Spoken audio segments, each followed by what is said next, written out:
and I was teaching yoga to people who were diagnosed with psychological disorders.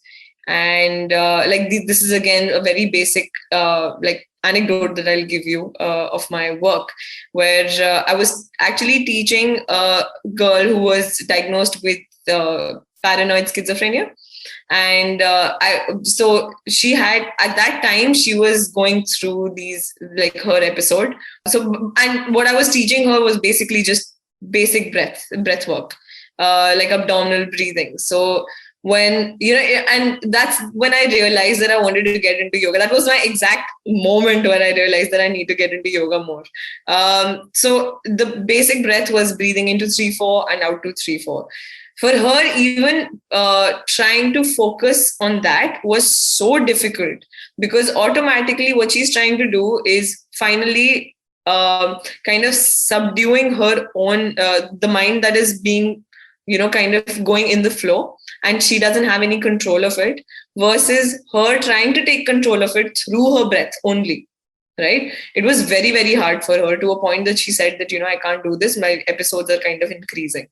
So, and that's when I realized that working with the body is so important, because it helps you to kind of transition into working with your mind.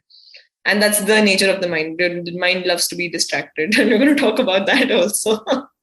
Again, if you don't mind, would you like to share any specific episode experience? And why am I asking this is because it is very difficult for someone who is, let's say, going through a condition which is at level 10.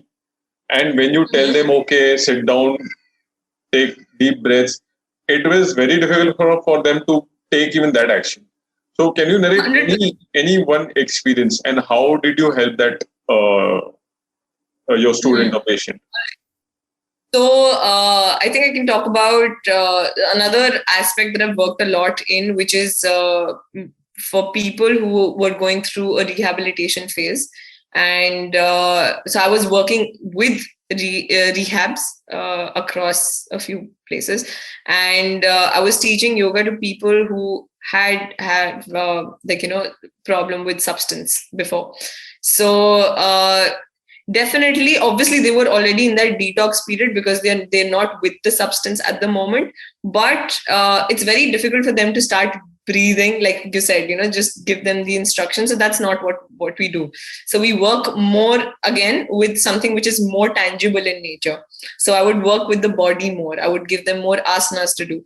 If I need them to start breathing, I would make sure that I am instructing each breath. So I would not give them okay, take 10 breaths, right? So I would be there. Or if them do meditation, for example,